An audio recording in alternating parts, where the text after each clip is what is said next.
Morning. Morning. Morning. So this is going to be my first of two talks on American transcendentalism. And I was just going to do it today, but I saw actually I have about 30 talks, and I think I can do it in two. So this is the first one.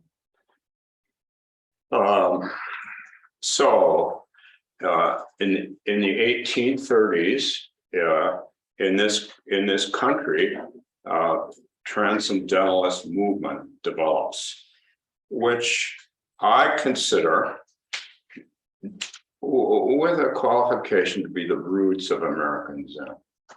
And the qualification is that there were Japanese people here, and there continue to be Japanese people here.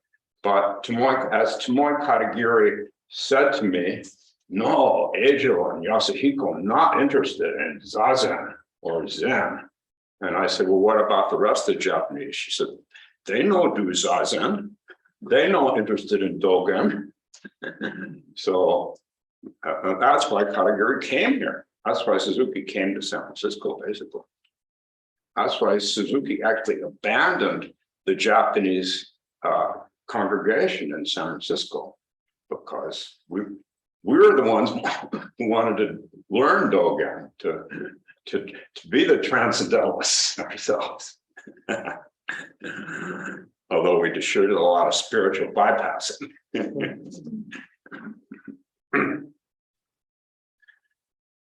So we can say that the transcendentalist movement in the US was the kind of a precursor to the Beats. Allen Ginsberg carried around Leaves of Grass with him wherever he was, by Walt Whitman, who I'm going to talk about next time. And of course, the Beats were the precursors to the counterculture. And there you have Suzuki finally has a group who were interested in sitting. We're kind of an unkempt, group, but we're really interested in sitting. And Katagiri Roshi too. So the intellectual ringleader of all this is a guy named Ralph Waldo Emerson. And he's born in 1803. He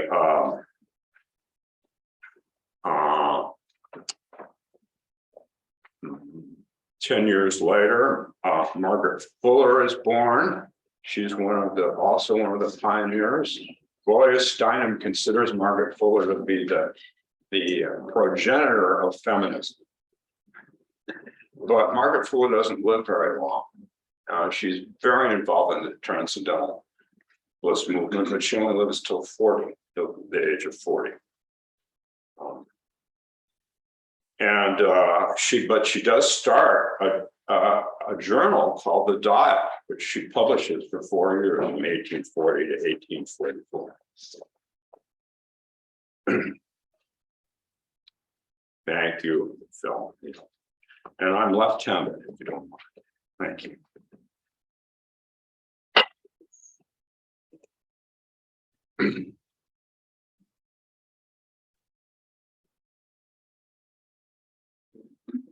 So she publishes this Dial, but then she gets ill and dies. Well, the way we know transcendentalism is through, if you took any American literature courses in college, or especially spiritually oriented, Walden by Thoreau, and Leaves of Grass by Walt Whitman. And today I'm just going to talk about Emerson and Thoreau. Next time about Whitman.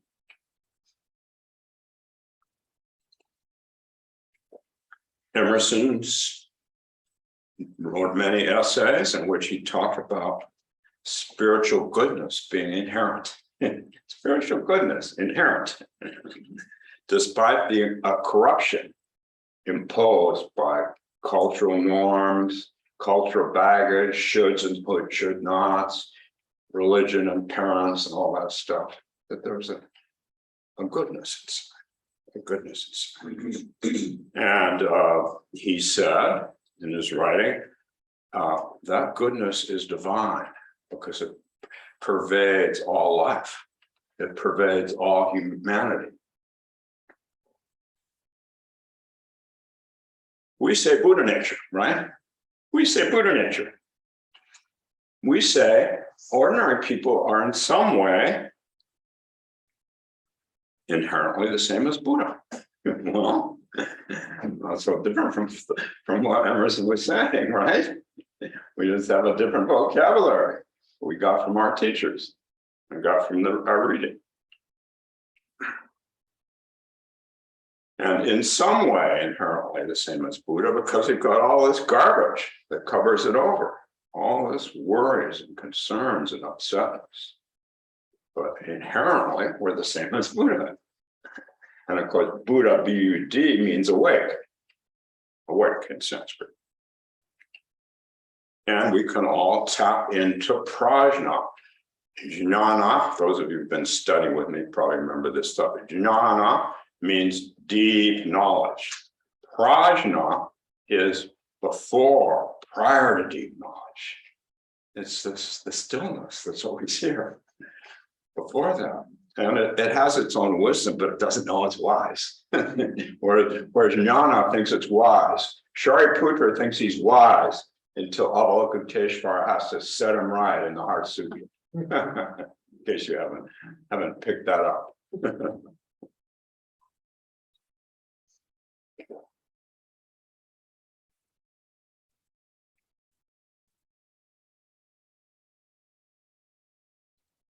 So we all have this divinity. If you want to use a Christian word, it's fine. Christian word, Buddhist, who cares what word we use? It's there, supporting us, right in the middle of everything. Even in the middle of the chaos, even in the middle of cultural catastrophe. I hope we're not having cultural catastrophe. Climate catastrophe. I hope we're not having climate catastrophe. But we may be, it's still here. It's still here. Because it's not of time. It includes time, but it's not of time. How can it be of time? It's so much more than that.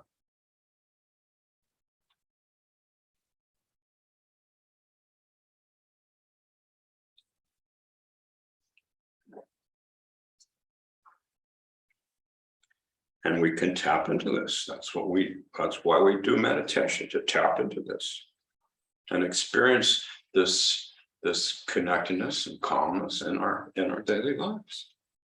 And it takes practice. But we don't have original sin. In the 19th century in the US, original sin is big.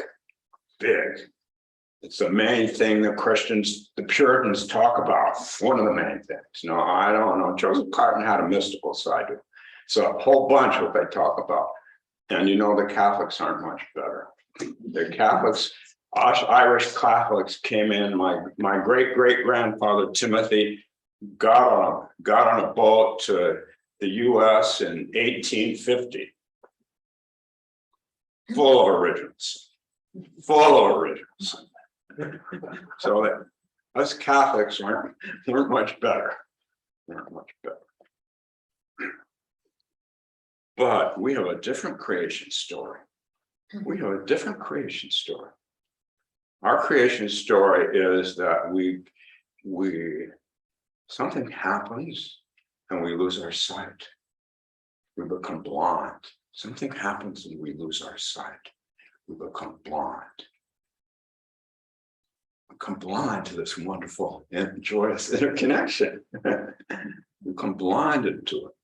And that's the first step in the 12-fold chain of suffering, for those of you who studied that with me. The first step in the 12-fold chain is that we blind ourselves. And of course, they use a woman. You know, they always use women to do the negative things. It's the blind grandmother.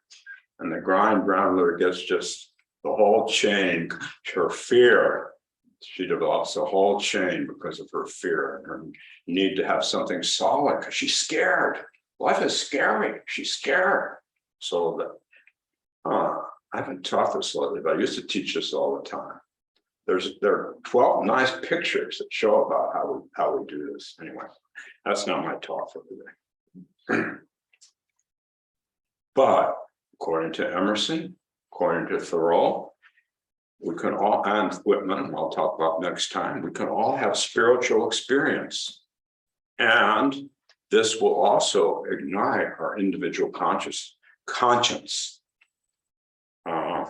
which are two key features of Zen, right? Jiriki, deep self-power, and bodhisattva, conscience, bodhisattva. So the transcendentalists really advocated for women's rights at a time that you couldn't do that. They didn't care, they just did it. Abolition of slavery, big time. Education, democratic education for all, big time. Ralph Waldo Emerson himself had been a Unitarian. He actually had been a Unitarian minister. Well, Unitarian, I was raised Unitarian. We don't go for this original sin stuff either. We never went for it.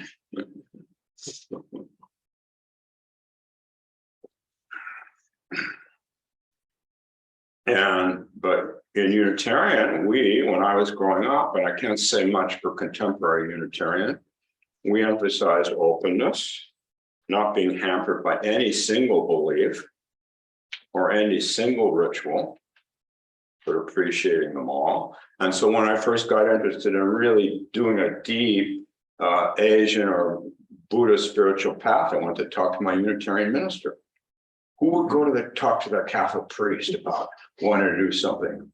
My Unitarian minister down the line said, "Oh, that's wonderful, Tim. I think you found a calling." I was only 20, and here I am at almost 80. He said, "I think I found a calling." And he said, "But your parents probably won't like this." And I said, "No." And he said, "Well, I'll come meet with you and them if you want." But I was too self-conscious. No. But that was my Unitarian minister. So those are Waldo's foundations and my foundation. Now, but you guys who have Catholic foundations, you get something else from your Catholicism. Those of you who had Lutheran foundations, you got something else. Those of you who had atheist foundations, you got something else from those atheist foundations. We all, our foundations help us in some way or other. They help us. I know they hinder us, but they also help us. So Emerson had been a minister, but he said it was cold, it was dry, and it was too heady. Cold, dry, and too heady. And so he got turned on to non-dualistic Indian spirituality, the Upanishads, Advaita Vedanta, and the Bhagavad Gita. He didn't know anything about Buddhism. But non-dual teachings are pretty much the same throughout the world. I could give a whole series of talks on that. They're pretty much the same. And Mahayana Mahayana Buddhism is a non-dual teaching. The Upanishads, the Vedas, the Bhagavad Gita, their focus is we all have an Atman inside us, a divine divinity right here, divine openness and love for each other and ourselves and all of life. And that's one with Brahman. That's one with universal consciousness. Well, we say we all have a Buddha nature inside. And that's one with big mind. And the transcendentalists said we all have a soul inside. And unlike our Puritan forefathers, that's one with the oversoul. If you know the soul, you go deep, you know the soul, you know the oversoul.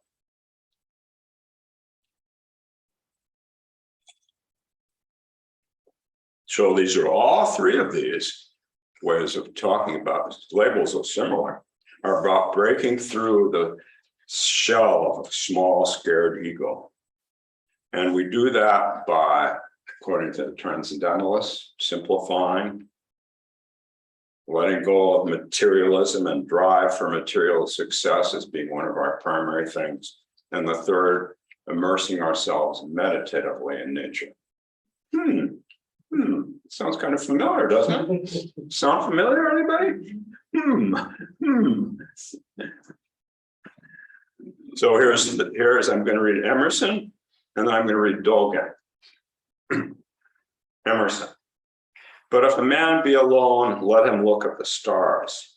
One might think the atmosphere was made transparent with this design to give man in the heavenly bodies the perpetual presence of the sublime.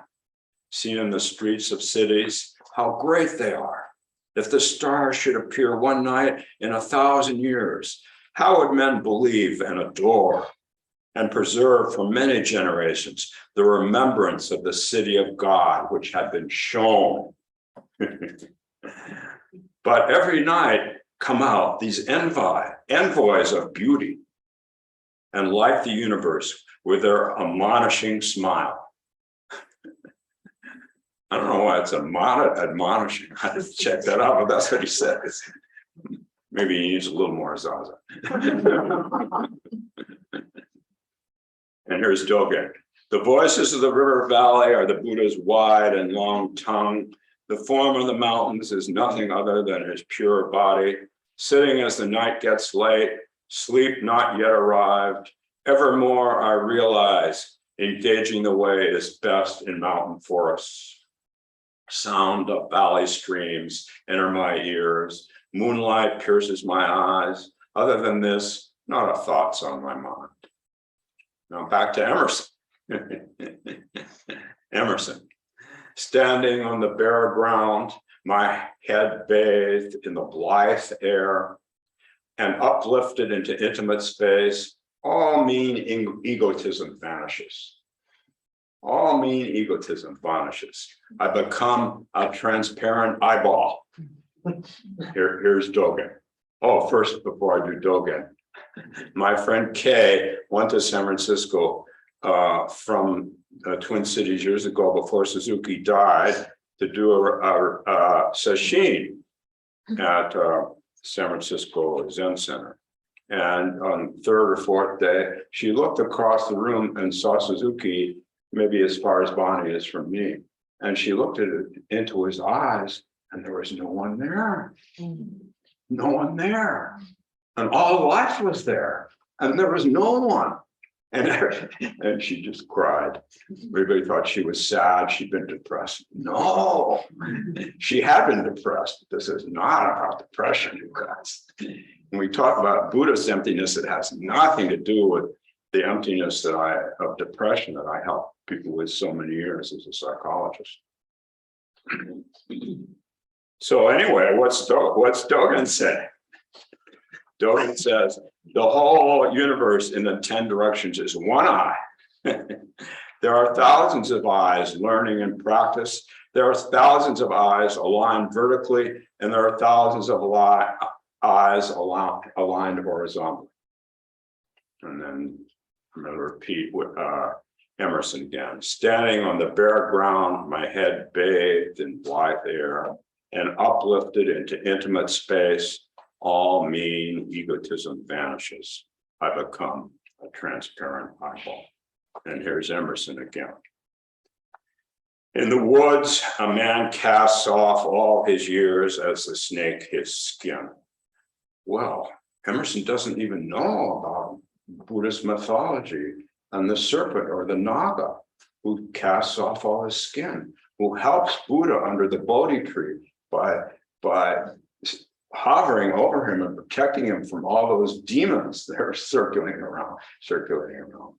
He doesn't even know about the Naga, Nagarjuna, with his fourfold negation and tetralemma. Nagarjuna, the master, serpent master, letting go of these extra skins that we don't need.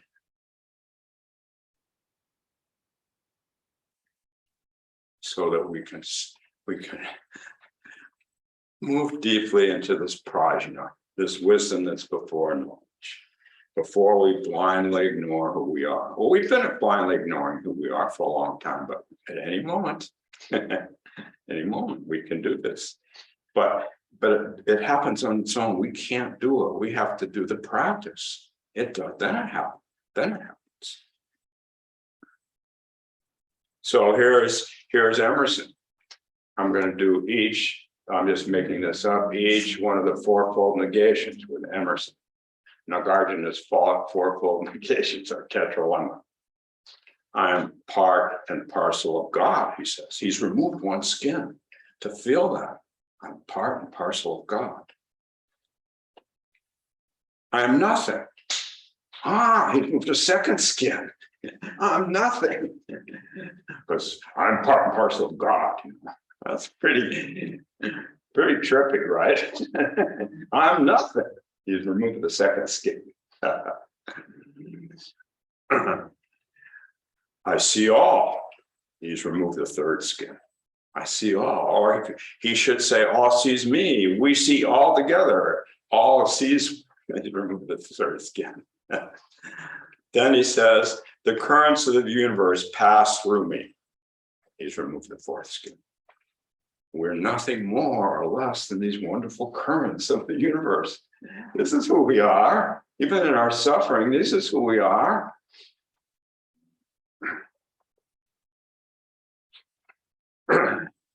So diversity, inclusivity, and the unity of the two. Oneness and two-ness. Oneness and two-ness. So the Chan student comes to the teacher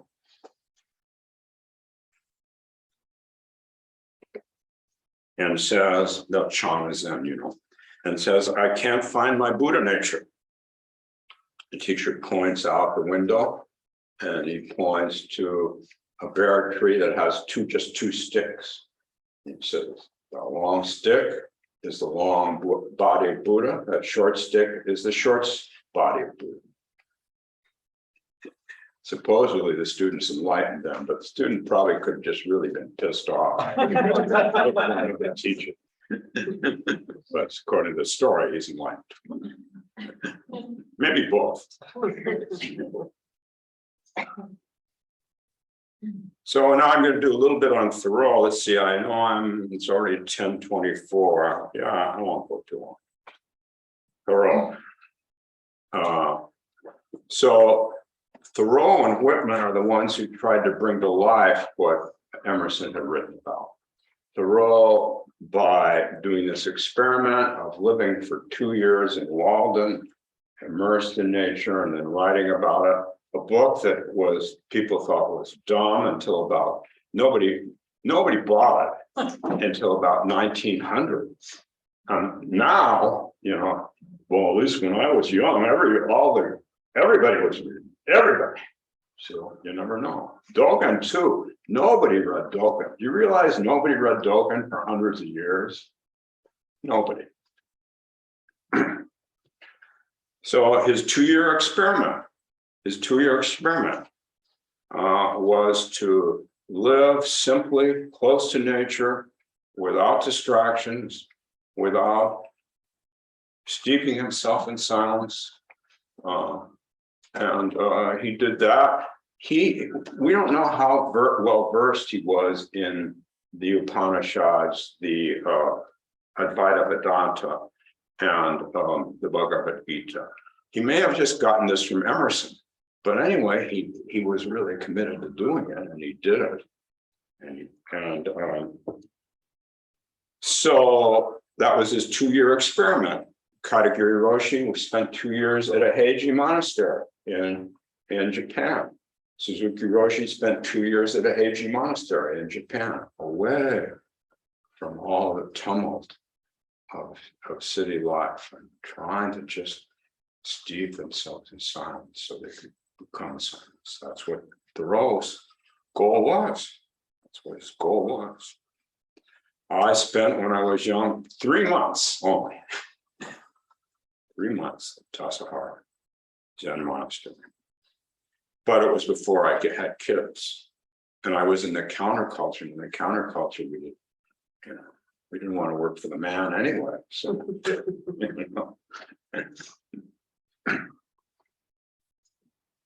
and but here we are in the Twin Cities doing this practice, as my friends still are in San Francisco, and we have families. We've got lives, we've got responsibilities, we've got careers.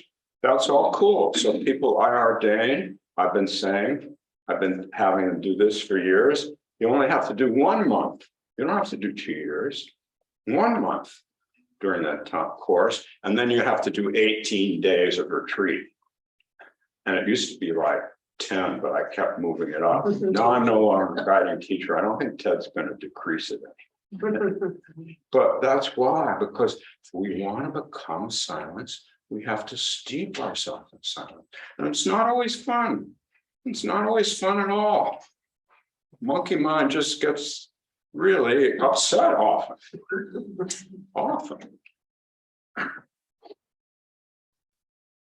So Thoreau said nature is a poem.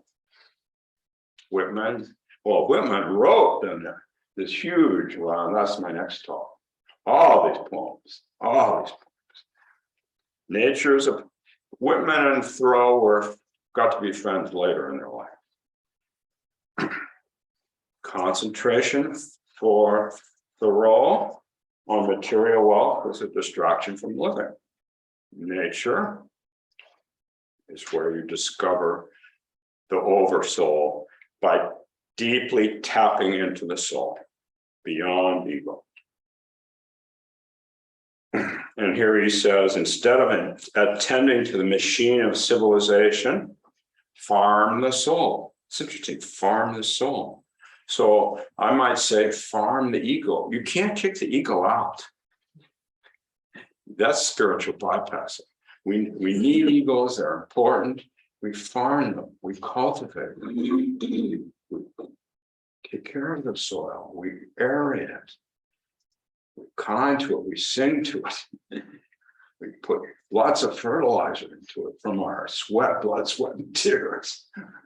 And we aerate it. So Thoreau sometimes gets criticized because even though he was at Walden, he went to his mother's regularly for a meal. Whoops, let's cut that out. But I'll tell you what this reminds me of.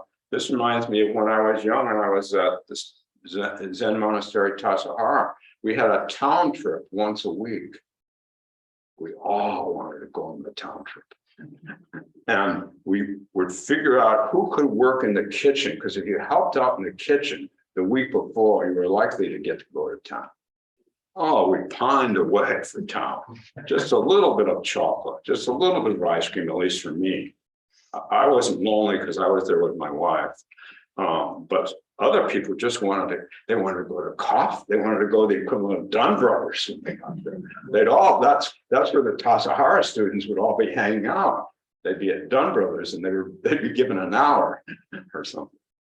That was a long time ago, but that's probably still the deal, you know. We feel deprived when we do these retreats, when we're steep ourselves in silence. We feel, ego's deprived, but that's part of cultivating.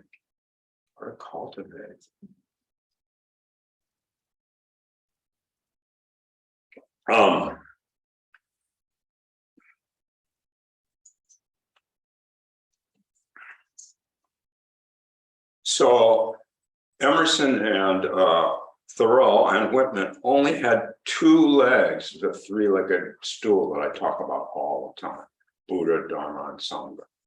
They didn't have a mentor. They didn't have a teacher, but they were steeped in the Dharma through the Hindu scriptures.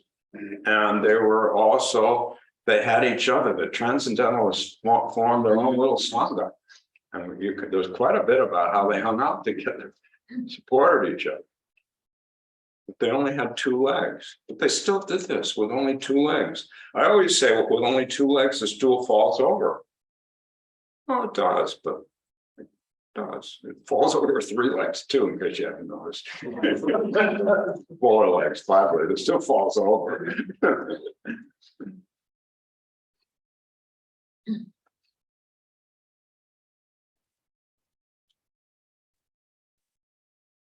So I want to do, now I still have a little time. I want to do some quotes. No, first I want to do some metaphors of Thoreau's that actually I did in my study group.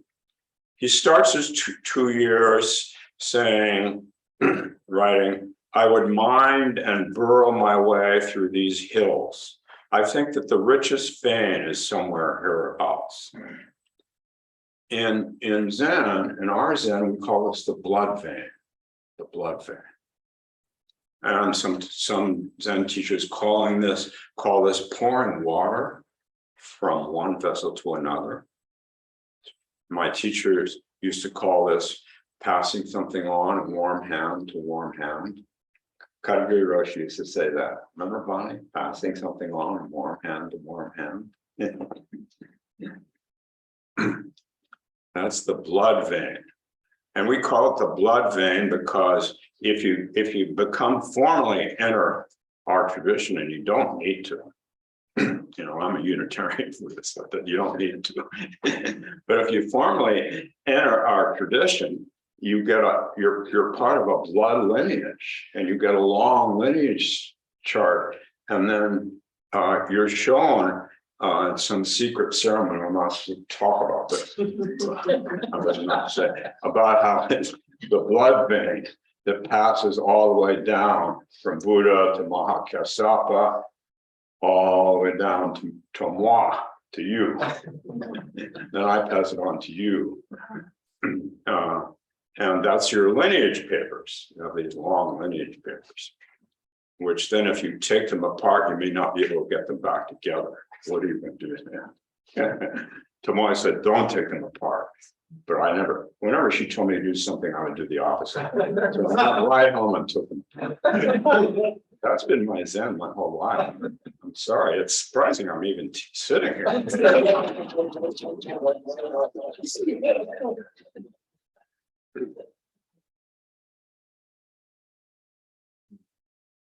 So, and some of you have been through initiation already, and then you're formally part of the bloodline, and you get a Buddhist name from your teacher. And some of you will be doing this probably, I guess we'll do this. Yeah, we'll start it again in the spring, and we'll do it again. Well, you won't do it again if you've done it already. Although actually you do the same thing when you get ordained as a priest, and then the same thing again when you graduate. Because we really want to get this in us. We really want to feel this blood flowing through all life, supporting it. No iron deficiency in this blood. No vitamins needed. The blood itself has all the vitality we need.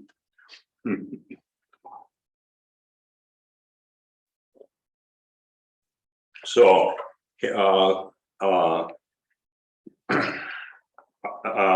I would mine and burrow my way through these hills. I think that the richest vein is somewhere hereabouts. And then this next the second metaphor he uses that I'm going to talk a little about is this one. The egg remained for years inside the apple tree, undisturbed even when the carpenter cut down the tree and made it into a table, and rested dormant there until warmed, one day hatched out.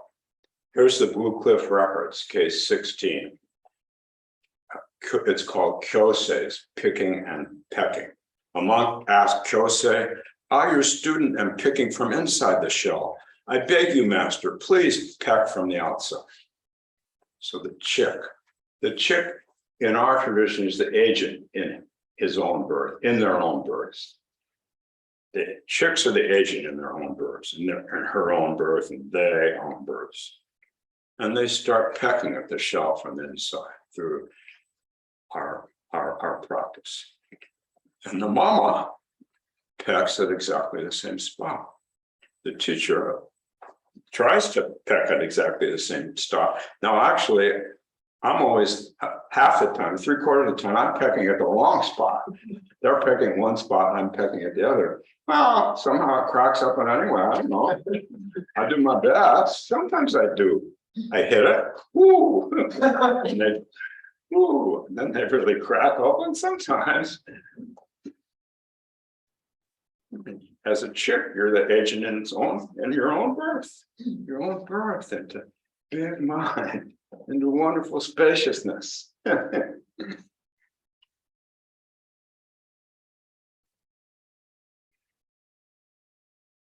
So I can't give it to you. It's yours. I can't. The mother hen can't. The chick has to do this for herself, for themselves. Ego sets up this false boundary, this false dichotomy between inside and outside, between life and death, this brittle structure that creates and sustains divisions for self-protection. But the shell at some point cracks open. As Dogen said about his great enlightenment, body and mind dropped away.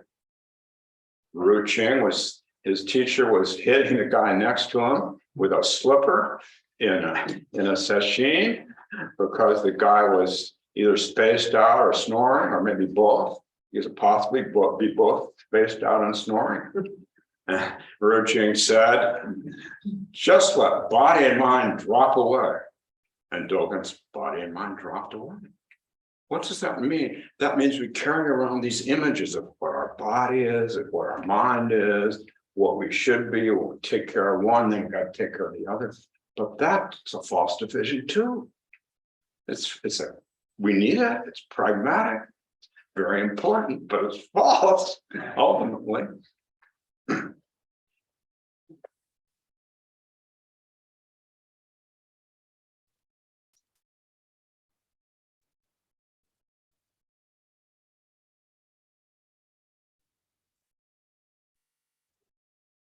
So now 3 quotes. Oops, this is going to be a longer talk than usual because I'm attached to sharing this stuff with you guys. And I would have to do yet another Dharma talk. And really, I want to move beyond. I want to transcend the transcendental. I'm just kidding.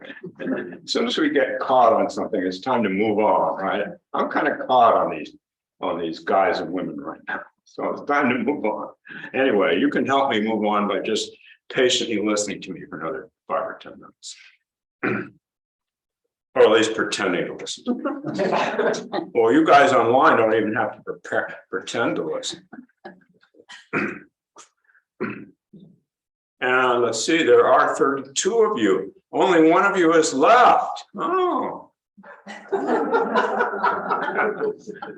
Welcome. Good to see you. Only most of you are hiding yourselves.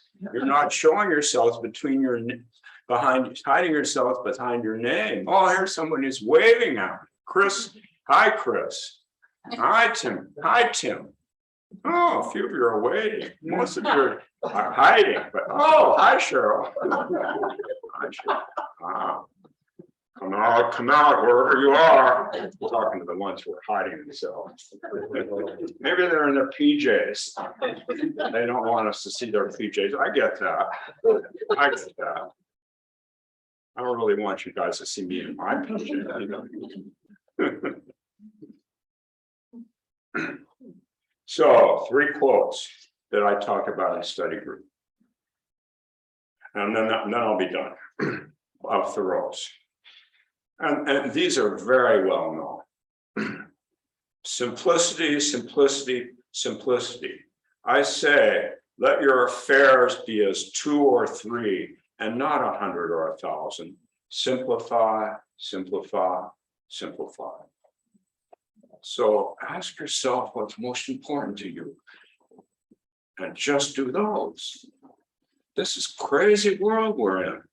Ask yourself what's most important to you and just do those if you want to settle into this great spaciousness. That's what Thoreau is saying. And last week, I apologized to my son Jed for not being there more for him when I was young, a young parent. I didn't mean to make him a low priority, but I think I was so consumed with following Hojo-san and Suzuki's way that I did make him a low priority. Well, I made that choice and here I am. And I apologized and he accepted it. So it's A-okay. It's A-okay because it's what is. It's what it is.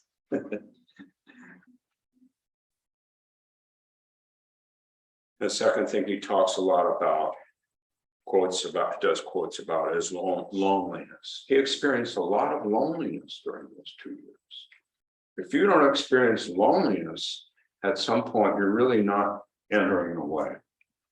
Entering the way means when you let go of all the stuff that you're attached to, that you think you need, you begin to feel lonely. You do. You begin to feel a deep loneliness. You do.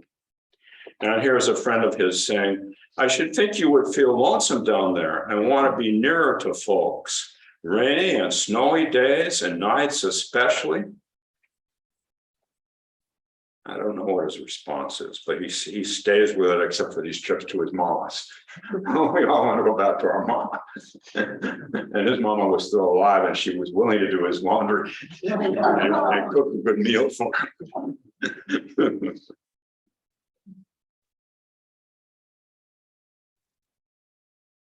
So supposedly, Buddha experienced great loneliness. I was talking to Evan about this recently. Great loneliness sitting there under the Bodhi tree, especially toward the end. Great loneliness. The Naga protected him from all those demons, from all those worries and concerns. But without those, who was he? Those worries and concerns kept him going. He experienced great loneliness the last few days. Now, this is a mythological or semi-mythological story. But what isn't mythological and semi-mythological? But he stayed with it. He stayed with it. He breathed through it until, supposedly, he saw the morning star come up on the horizon. And it pierced him to the core, to the very core, beyond his heart, beyond his soul, to just this. And he said, only I, alone and sacred. Only you, alone and sacred. Only you, alone and sacred. Even those you guys who won't show yourselves, even you, alone and sacred. I've teased them long enough, don't you think?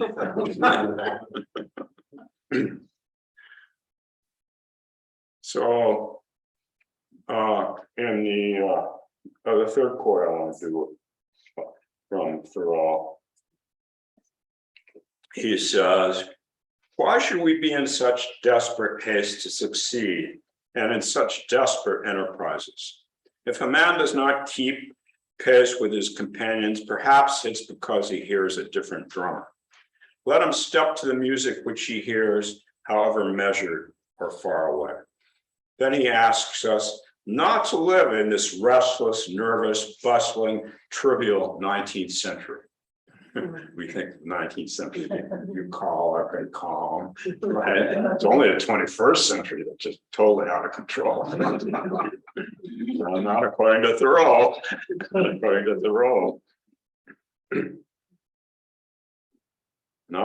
Let us ask us not to live in this restless, nervous, bustling, trivial 19th century, but stand or sit thoughtfully while it goes by. That's why we've got these Zazen cushions, you guys. Use them more. And if your back goes out like mine did for a while, use a chair. Who cares? Who cares? You have this opportunity. It's never too late. Never too late. So Thoreau had a determination to have a love affair with the universe, based on his decline to marry the world. Yeah, he really declined to marry the world. And people thought he was kind of cranky, huh? People probably, oh, my son said I was very cranky, actually. No, I'm sorry, Judd. I keep apologizing. I think maybe I better apologize when I see him. Well, you know, these things come up, these regrets come up.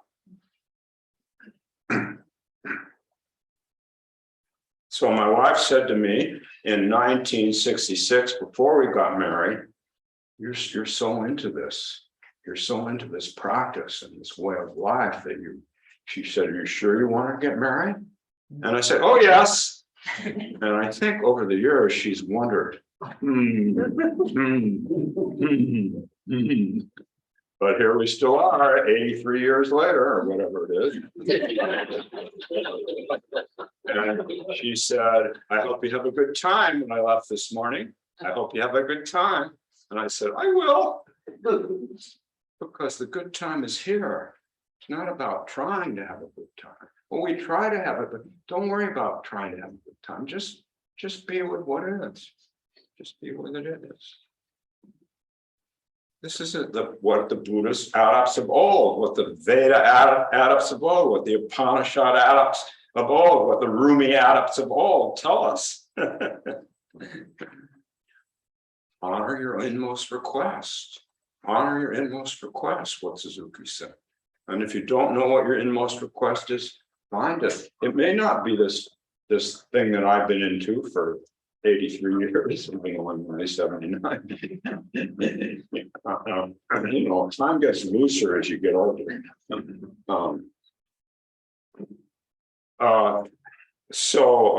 Your inmost request, find it and honor it. What do you really want to do in your life? Even if it's not Zen, give yourself to what you deeply care about, and you'll crack open in your own way. You don't have to crack open in some Zen way or some transcendentalist way. You'll crack open. This is Jiriki. This is self-power practice in Zen Buddhism. And I just want to close by saying that after Walden, Thoreau was a great activist. He really worked on abolition. He was really concerned about slaves. Really concerned. They came to New England, which I have only been to once for like a week, to get away, to become free, as you know that story. And he was also deeply opposed to the wars that we were getting into. We've always done wars since we were born in 1776. We've been doing wars, and of course we say we've been doing it to, help others. But give me a break. Give me a break. Yes. I'll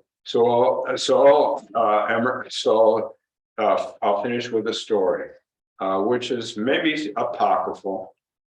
Some probably think it happened, some don't. Thoreau was put in jail for refusing to pay the poll tax. And the poll tax went to finance the war, and also it upheld the division between blacks and whites. And so he went to jail. And he already knew how to do solitary, right? He practiced in jail. Sri Aurobindo practiced in jail in India. Wonderful teacher. I'm a steep from my younger years and just from who I am in Indian spirituality, the Vedas and the Upanishads, as I am in Zen. And also, not to say a Native American spirituality, I'm very steeped in that. But anyway, I don't want to confuse you guys. I've just been around a long time, that's all. And I got married to this before I met my poor wife.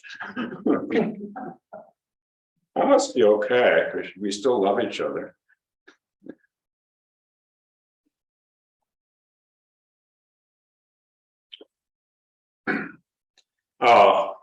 So he was an actor.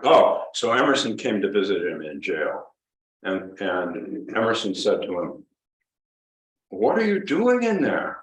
And Henry said to Ralph, "What are you doing out there?" That's the end of the story. And we have about 10 minutes for any questions or comments that anybody has. I'll start with people online and see if anybody has any questions or comments who's online. And then we'll move to the group. Questions or comments online, people? As Mike. Michael. Hi, Michael. Hi. So sorry if my dishwasher is a little noisy here. I have a question about kind of pace, tone, and complexity. You talked about how it's important for both simplicity and for kind of taking things, kind of one step at a time, one day at a time, as it were. But oftentimes you can be in a situation where you need to move fast. And you might be in a position where you have to do things that are quite complex a lot of the time, whether it's work or whether it's doing your taxes, I don't know. But the point is that how do you kind of frame that with making sure that you are also kind of moving in a way that is sensible and deliberate? And I'll mute myself here while I listen to your answer. Oh, yes. Well, those of you who know this terminology, I talk about shikhan, S-H-I-K-N, just to. And Dogen says there's just to sit, shikhan taza, and then there's just to do the dishes, there's just to pay your taxes, there's just to sweep the floor, there's just to listen to your wife without spacing out, Tim. Those are all practices, and those shikhans are all equally good practices. So I used to sit here every morning for years, and then from there I would go directly to my office, where I had an executive level job, and I would spend like about the first hour prioritizing my day, taking care of details, figuring out stuff, really engaging my mind. I only had an hour. I really had to work fast, but fast can be slow. Fast can be slow. Could you just do it? Why does it fast have to be fast? You just do it. It's only fast because you're anticipating and you're worrying, but just do it. Well, that's my answer. That's kind of a facile answer. Is that a little too facile for you? I don't know what else to say.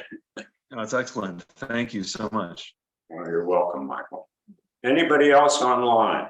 This is Christine.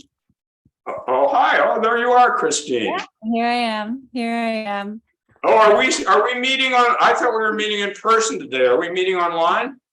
We're meeting in person. I'm scooting over there after Oh. this wraps up. Yeah. Okay.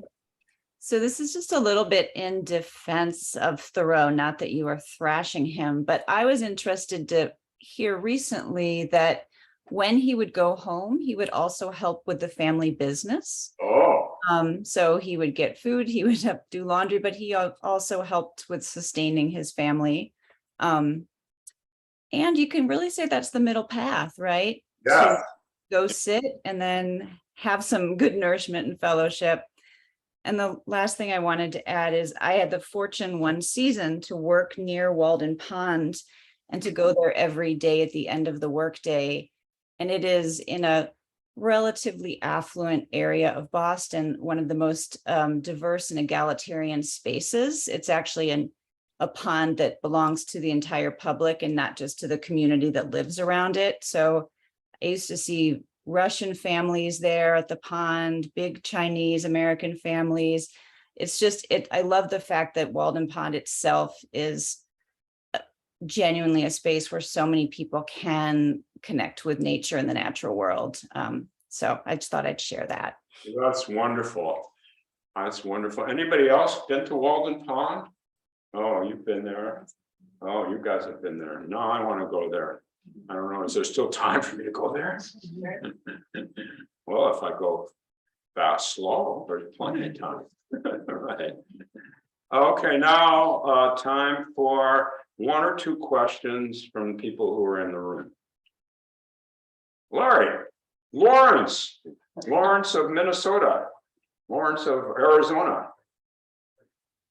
I also wanted to comment a little bit on something. Sure, speak loud, especially for I me. just wanted to comment on something you said earlier, about a lot of the traditions sort of maybe being the same or meeting in the same place, whatever. Can you speak a little louder? Okay. Or maybe come up here if you can speak louder.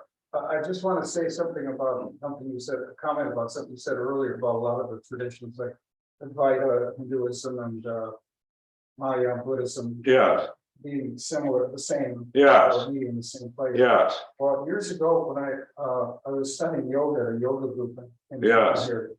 And one thing they said was that they said basically that this was Hinduism, and they said Yes. Hinduism, their attitude was to contain all the religions and philosophies.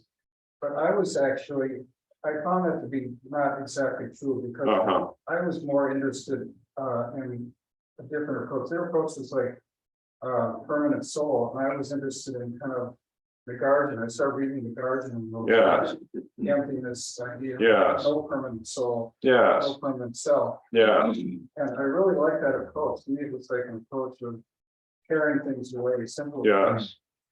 And so I guess Well, I would say that I want to interject that I wouldn't be here if I didn't like that approach. right, I mean, that's why I'm here. right. So, but you can go on. I don't mean to stop you. Well, when they kept saying that everything was, all the approaches were the same, it kind of bothered me, because I felt, well, you're kind of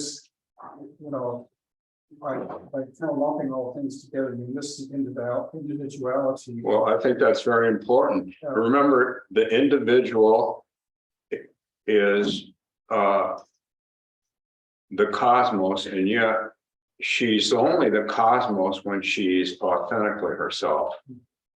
The individual is authentically herself, meaning this is what I do. Only when I do completely what I do differently from what you do. I have different aspirations than you, but I'm authentic with them. Then I feel some wonderful interconnection with you. Yeah, I like the approach of McGargan, you put it like, the approaches were not different. And yet Yes. they were not the same. That's right. Maybe not both and not neither two. That's right. That's right. Thank you, Larry. Melinda, thank you. Thank you all.